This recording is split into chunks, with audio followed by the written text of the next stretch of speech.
Ah yes, Skyward Sword, one of the most hated Zelda games. I personally love it and think it has some of the best dungeons. So why not take it a step further and just do an official ranking? For overall structure, the main categories I will be ranking the dungeons on are the lead up to the dungeon, the puzzles, gameplay, and general dungeon overview, the main weapon or the weapons you obtain and how useful they are, the mini and final boss, and the temple's overall vibes. Whatever that means. With that out of the way, let's jump into the ranking. Starting off with number 7, it's the Earth Temple. The Earth Temple is the second dungeon of the game and takes place in Elden Volcano. Upon arrival, we are greeted with another new species called Mogmas. They're essentially old-timey New York moles. The Mogmas are having the same issues as the Kikuis we met earlier in the game. There's these weird red guys that randomly showed up and now are wreaking havoc. They need our help to defeat them, so that's what we'll do.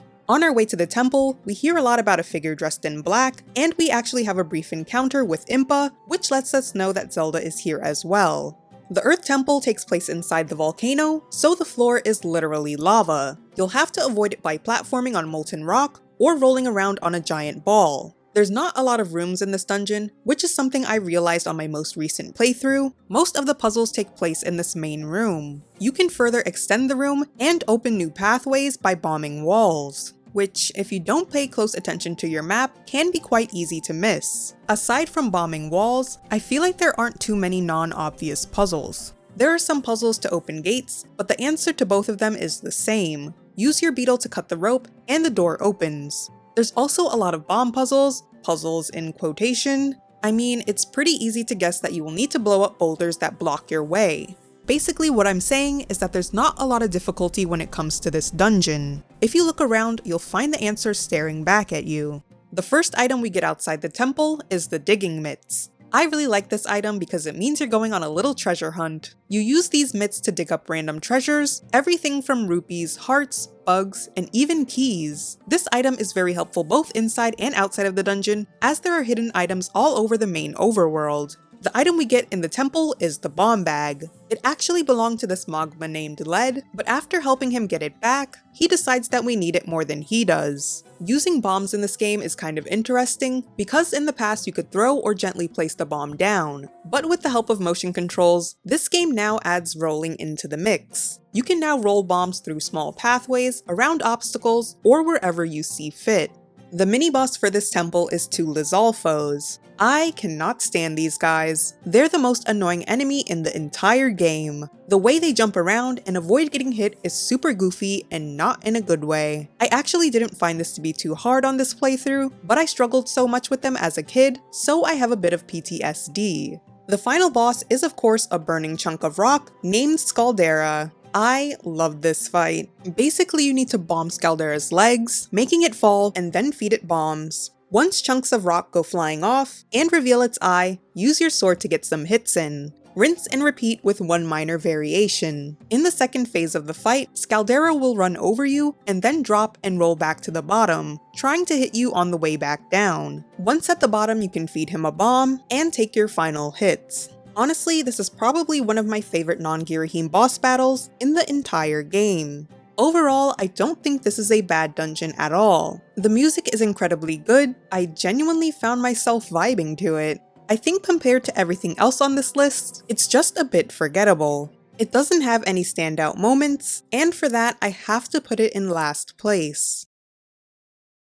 Number 6, Skyview Temple. Skyview Temple is the first temple of the game. It's just after Link makes his way to the surface for the first time. Everything is fresh and new to both Link and the player. When you first arrive at Faron Woods, you are greeted with the first glimpse of a new species called Kikuis. They are so adorable. The Kikuis are a little apprehensive of Link, but after you get them to trust you, they explain why. These evil red monsters have been wreaking havoc on the forest, and they need your help getting rid of them. They also mention that they've seen and been in contact with Zelda, and finding her is still our current goal at this point in the game, so everything works out. Since Skyview Temple is the first dungeon of the game, it is extremely straightforward. I don't think this is a bad thing, because as I always say, the first dungeon or two in a Zelda game typically gets the player accustomed to how the game will go. They need to teach you how to think outside of the box before they can start throwing curveballs at you. The puzzles themselves aren't too hard, and a lot of them take advantage of the motion controls in a semi-unique way.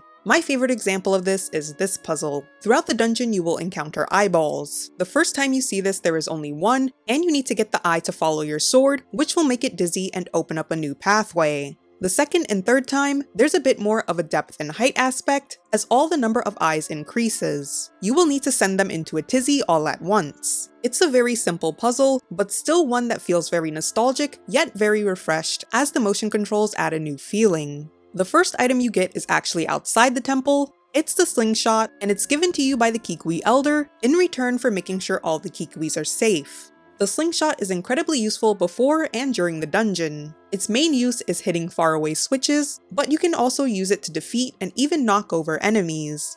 However, outside the dungeon it becomes a lot less useful, especially after you get the main item of the dungeon, which is the beetle. The beetle allows Link to hit faraway switches, as well as grab and retrieve faraway objects. The beetle also helps to defeat and even scare enemies. The bokoblins are just like me for real. Since this game uses motion controls, the beetle can be a bit hard to control sometimes, so I would highly recommend recalibrating before each use. The mini-boss of this temple is a Stalfo. Yes, one single Stalfo. The Stalfo isn't really that hard to defeat, but the motion controls can definitely make it harder. Basically, you need to hit the Stalfo where it leaves itself open and avoid its attacks. The final boss of this temple is none other than the Demon Lord Girahim. I've said it once and I'll say it again. I love Girahim. He is the best villain in the entire franchise. This is our first encounter with him, so he promises to go easy on us. After you listen to his theatrical ramble, the first phase of the fight consists of baiting him into reaching for your sword, and then quickly hitting him in the opposite direction, a concept we've encountered many times before. The second phase, however, you will need to avoid some of his attacks. Girahim will either throw darts at you, run at you with his sword, and even appear behind you when you least expect it. You can either block by using your shield and get some hits in, or just avoid his attacks completely. I don't think this fight is too hard, but it definitely will have you on your toes. Overall, I do think Skyview is a decent first dungeon. It gets you in the right headspace for the future dungeons, and gets you accustomed to the motion controls in terms of items, battles, and puzzles. Number 5. Lanu Mining Facility. The Lanu Mining Facility is the third temple of the game and serves as our first introduction to the Time Shift Stones. The Time Shift Stones, when hit, revert the room or area back to how it was in the past. This means you can raise friends or foes from the dead. Friends being these cute little ancient robots, and foes being these technoblins. The ancient robots are scared of the bokoblins, but helping them out doesn't play that big of a part in the lead up, so instead, you're much more focused on accessing the Temple of Time and finding Zelda, who we think is waiting at the end. This is a dungeon I've actually grown to like. The time shift ability greatly increases its memorability because it's such a good mechanic. Basically, the Lanu Mining Facility is exactly what it sounds like. There is a lot of technology and conveyor belts that truly make it feel like a lot of work was being done here. However, since the default of the dungeon is in the past, everything is covered in either dust or sand. It's not until you get the main item of the dungeon that allows you to correct this. The dungeon design is also one I really admire. I like how you have to backtrack through rooms a couple times, but because of the use of the main item or the time shift mechanic, it really doesn't feel like you're revisiting the same area. The dungeon isn't extremely linear, as it will have you doing a couple loops. While the time shift ability can change the room as a whole, it also works for changing smaller, more contained areas as well. A good example of this is when you have to follow mining carts that have a time shift crystal inside of them.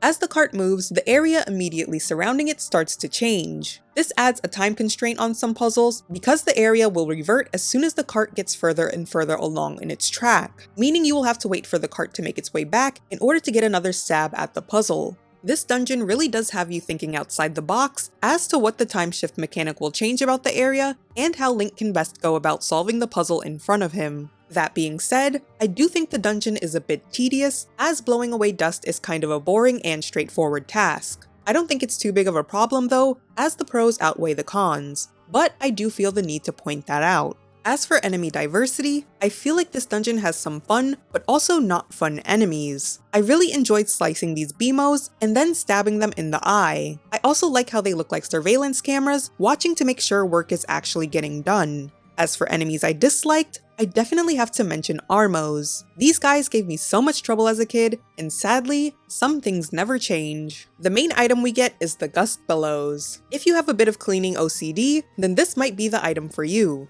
The Gust Bellows is a glorified leaf blower. It blows air and that's pretty much it. You use it to blow dust that is covering items, open gates and doors, and even blow away or destroy enemies. I personally have a weird soft spot for this item, but after this dungeon it's virtually useless. I mean, you can use it to clean this lady's house, but other than that, it has served its purpose. This is the only dungeon without a mini-boss, so let's get into the only boss, the 1000-year arachnid, Moldarok. This boss is kind of forgettable in my opinion. It's an enemy we've seen throughout the temple, just really big and old. It definitely feels like a bit of a letdown, but the fight in and of itself is still kind of fun. Just attack the eyes on its pincers, and then his actual eye, and you're done. The Gust Bellows is only used for the second half of the fight, which allows you to get him out of the sand.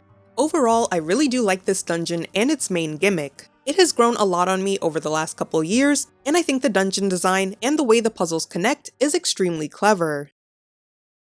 Number 4. Skykeep. I guess the lead up begins from the Song of the Hero. In order to get to the Triforce and enter the last and final dungeon, you will need to complete another trial, which requires the Song of the Hero. In order to get this song, you go on a glorified fetch quest by learning the Spiral Charge, healing a big dragon named Levias and Thunderhead, completing small puzzles or tasks in all 3 areas on Earth, and asking 3 dragons to teach you their part. Once this is completed, you then need to enter another Silent Realm, which actually takes place in Skyloft. Completing the Silent Realm will gift you with the Stone of Trials, and will open up the final dungeon, which is also hidden under the goddess statue. The dungeon is essentially a puzzle in and of itself. There are multiple rooms with certain amount of doors that you will need to rearrange in order to create pathways and to reach the Triforce. All the rooms in the dungeon reflect the previous dungeons. For example, there are many reminiscent of the Lanu mining facility, the ancient Sistern, the Earth Temple, yada yada. This slightly takes away from the dungeon's personal identity, as it doesn't have any unique rooms of its own. But the concept of moving dungeon rooms and creating your own dungeon experience definitely makes up for this. As for puzzles, you really only need to solve each room once, as most of the puzzles serve as a way to open up shortcuts. Now, if they're giving you a bunch of shortcuts, that means there's a ton of backtracking. And trust me, you will backtrack. When I first tried to complete this dungeon, I got stuck so many times, running back and forth trying to figure out where to move each room. But now since I'm over the age of 12, it's really not that mind-boggling, especially once you've unlocked the first Triforce piece. Everything else just kind of falls into place. As this is the last dungeon, there is no item. I guess the item would be the Triforce, but Link only uses that for a wish, so this is it for the item section. There is no final boss for this temple, but it does have a bunch of mini-bosses, all of which are rehashes of the previous dungeons. So instead of fighting LD002S Skirvo, you are now fighting LD003D Dreadfuse. This fight pretty much functions the same way as the first fight. Use your shield to block his attacks, and then use your sword to knock him backwards, and eventually off the edge of the platform. There is also a bit of a boss rush containing different types of enemies, such as Bokoblins or Style Masters. Overall, this is a very unconventional dungeon. It uses all the best types of puzzles from the previous dungeons to create the last and final trial that Link must complete in order to prove himself as the chosen hero. It has an interesting design, and utilizes mechanics never before seen in Zelda. Number 3. The Fire Sanctuary. The Fire Sanctuary is the 6th temple of the game, so we finally make our second rounds to the Eldin province. After completing another Silent Realm and getting the Fire Shield earrings, we are now able to scale the volcano without getting burned. Once we almost make it to the sanctuary, we are met with 3 gates blocking our way. The first 2 require filling a bottle with water and dumping the contents on a frog's tongue. The last and final frog, however, requires a lot of water. And where would we find a large amount of water, you ask? Ah, yes. By paying the water dragon in Lake Floria a visit. She allows us to take her water basin, and Scrapper, being the simp he is, carries it all the way back to Eldin. On the way back up to the summit, Scrapper is exhausted and needs us to protect him from monsters. I'm not gonna lie, this part can be a bit annoying, because if a monster even so much as looks at him the wrong way, he will begin to sound his siren. Assuming you make it all the way up to the top, Scrapper pours the water on the frog's tongue, and we are now able to enter the next dungeon. As we are literally at the volcano summit, there are a lot of lava or magma themed puzzles all throughout the dungeon. You will have to figure out how to make your way down flowing lava rivers, and it does require a little bit of gaming science. Throughout the dungeon there are these water fruits. They're little bags of water that grow on vines. If you throw one of these into the lava, a rock will form which will allow you to jump from platform to platform, or it will transport you from point A to point B.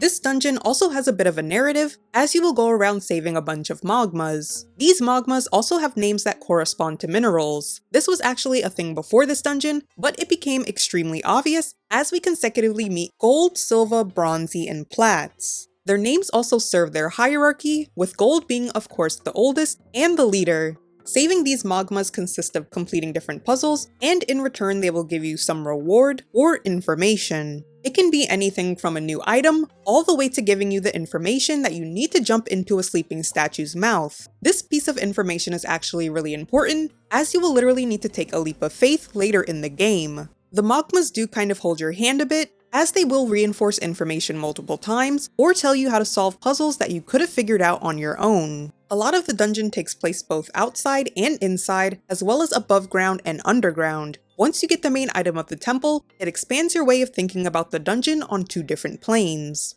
The item for this dungeon isn't even a new item, it's an upgrade for the digging mitts. The magma mitts allow you to burrow in patches of dirt and enter underground passageways. These underground labyrinths lead to some fun minigame-like puzzles. Most will have you defeating moldorms, hitting switches, and or breaking rocks. I also like how in some cases, it will allow you to affect things on the surface. If there's a gate in your way, travel underground to hit the switch, and there you go. The mitts are extremely fun to use in this dungeon, but there's not too many of these areas afterwards. I'm honestly not sure what the mini-boss of this temple is, so I'll talk about all the possible ones. In this dungeon you fight Dark Lizalfos on two separate occasions. They're pretty much like regular Lizalfos, but darker and stronger. The other possible mini-boss is Magmanos. What a clever name. Link faces off against two lava hands that you have to defeat by luring them to push you up to a platform.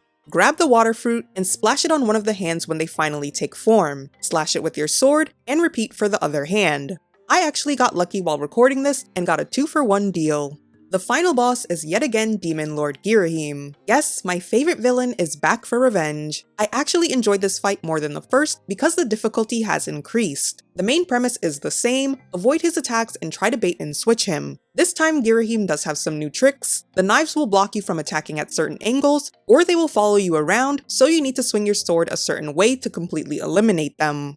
Overall, I can't quite put my finger on why I love this dungeon so much. I love the theme, and the magmas we meet and save throughout the dungeon. The underground portions alone really made this a fun dungeon to play through. Number 2. The Sand Ship. For the 5th dungeon of the game, we make our way back to the Lanu province for another trial. Upon completing the trial, Link receives a gift, which helps him to explore what was seemingly an off-limit area. Making our way to the dock, we meet an ancient robot named Skipper. Skipper tells us of how his ship protected Nehru's flame, which is of course what we are looking for. The only thing is, sadly his ship has been stolen by pirates. Also, it's invisible, so it's a bit hard to find. Of course, Link agrees to help Skipper, and after going on a bit of a wild goose chase, we finally find it and it leads us to the next temple. Yes, the dungeon is literally a sand ship, a giant ship floating in the sea. This is such an interesting concept for a dungeon, and while it has been done in other Zelda games, I definitely think this game does it the best. Upon entering the sand ship, everything is in the past. You will notice a crystal in the center of the ship, so you can already guess that we will need to go between the past and the present in order to solve puzzles. This dungeon will have you looking up, down, left, and right, and even going to places you never expected in order to find a crystal or to progress. This could be looking through grates, fans, riding a lifeboat on the side of the ship, and even going through the ship's engine room. Since hitting the crystal at the top of the ship affects the whole ship from inside out, you will need to find alternate ways to hit it while not losing access to your current position. My favorite example of this is the lifeboat puzzle. On the outside of the ship, there is a lifeboat sitting by a window. To enter the room, the ship must be in the past, but in order to progress, you'll need to return to the present. If you walk all the way back to the top of the ship, you will lose access to the room, as the room is unreachable in the present. So you will need to ride the lifeboat to the top of the ship, hit the crystal, and ride back down to the open window. It's little puzzles like this that utilize the ship's theme that I really love. The main item we get before the temple is the double claw shots. This item is mainly used to get to the dungeon, but once you're actually inside, it's not utilized for any necessary puzzles. The same can be said for outside the dungeon as well. There are some goodies you can get with them in the main overworld, but after this, it's not extremely useful. The main item for this dungeon is the bow. The bow is an insanely useful item, and I'm kind of surprised we get it so late into the game. The bow allows you to take out enemies with precision from a far distance. It also allows you to hit all different kinds of switches, which is quite important in this dungeon.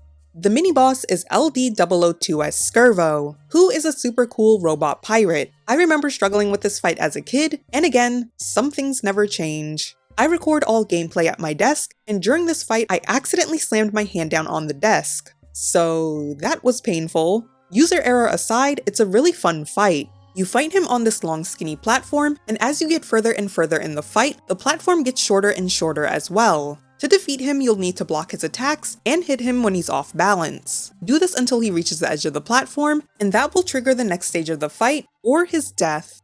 The final boss is the Abyssal Leviathan, Tantalus. The lead up to this fight is amazing. The ship is sinking, so you need to escape.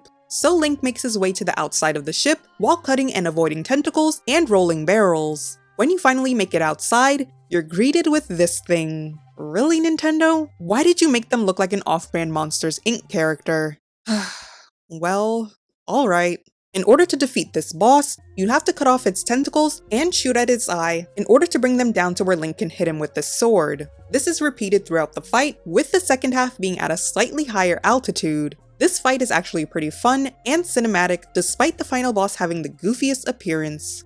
Overall, this dungeon's vibes are off the charts. I think this is the peak of the time shift mechanic, as the dungeon is very well designed. I honestly cannot give enough praise to how switching between the present and the past leads to some very clever puzzles that force you to think outside the box. Or the ship in this case.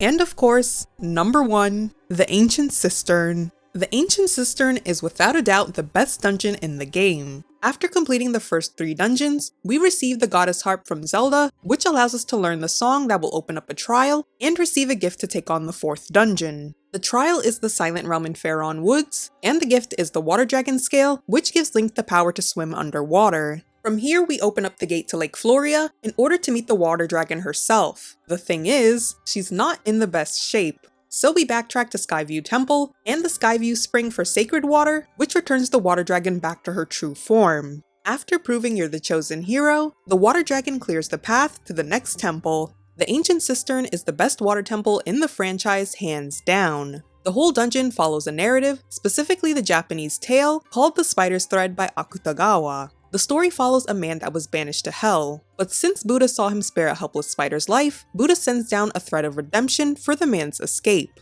The man uses the thread as intended, but when the other prisoners decide to follow behind him, the man tries shaking them off, which ultimately causes the thread to break, and the man to be condemned to hell forever. For this dungeon, Link acts as the protagonist of the story. Buddhist themes of heaven and hell are very present throughout the whole thing, and strongly add to both the narrative and the general atmosphere. When you first step inside the temple, you are greeted with a giant Buddha that sits at the center. That being said, it's not just there for aesthetics. You can actually go inside of it, and it kind of functions like one giant elevator, allowing you to go all the way from the bottom of hell, all the way up to the top of heaven. There's also a couple rooms surrounding the Buddha, but the puzzles within them aren't too hard, and actually are incredibly straightforward. Most require flipping lily pads and switches, and swimming through underwater corridors. The main item you get before the temple is the Water Dragon Scale. The scale allows Link to swim underwater and perform certain maneuvers, such as the water dash and this sort of dolphin jump. The way Link swims in this game vaguely reminds me of Zora Link from Majora's Mask. I'm not sure if I feel that way because I just finished playing Majora's Mask, or if I would have felt this way regardless. Either way, this item is extremely helpful both inside and outside of the dungeon, as it opens up a ton of new areas. The dungeon item is the Whip. The whip mainly acts as a way for Link to flip these water switches, swing across gaps, or pull items or enemies towards him. One example of pulling items towards him is this point in the temple where you have to get a shiny key off a bokoblin. I remember being stumped by this as a kid, but with the help of Google, I found out I essentially needed to pull a Sly Cooper. I'm not going to lie, I felt a bit silly for missing this, as it does seem quite obvious in retrospect, but hey, you know what they always say, right? Hindsight is 20/20. This is definitely one of those items where motion controls is recommended, because physically acting out the whip and pull motion is extremely satisfying. However, once you leave the dungeon, the whip definitely isn't as useful compared to some of the other items. The mini-boss of this dungeon is a Style Master. I'm not going to lie, it happens pretty early in the dungeon, and I was honestly caught off guard. It's a pretty simple boss fight, as we fought these types of enemies many times before. Just attack where there's an opening, and avoid and block attacks. That's pretty much it. The final boss is one of the best. It's the ancient automaton, Koloktos. This is the definition of a truly epic boss battle. Koloktos is this golden Buddha that starts off by sitting in the center of the room. He'll swing these sharp boomerangs at you, which you will need to block or avoid, and slam his hands into the ground. When slamming his hands, you'll notice that you can pull them from his body using the whip. With all the hands gone, you're then able to attack his glowing red center. Do this twice, and you're ready for part 2. Koloktos now sprouts legs and chases you down. Sometimes he'll summon cursed bokoblins, but they're easy to kill. Instead, wait for him to slam his hand down, use the whip to rip it from his body, and pick up the sword he dropped on the ground. We use his own weapon against him to cut off his legs and attack the center of his chest. Rinse and repeat, and Koloktos is no more. Overall, this dungeon has an overarching narrative, and I love it. I love how they chose a theme and stuck with it all the way. Nothing feels out of place in the context presented. Every puzzle or enemy serves a purpose in the story, and this dungeon feels incredibly well thought out. So, how are we feeling? I feel like the top of my list is pretty popular, but I'm not sure how people will feel about the rest. Truthfully, I feel like all these dungeons are pretty strong, but of course they can't all be firsts. Let me know your ranking in the comments, and if you like these ranking videos, tell me which game you want to see next. As always, my name is Andy, and I hope to see you in the next video.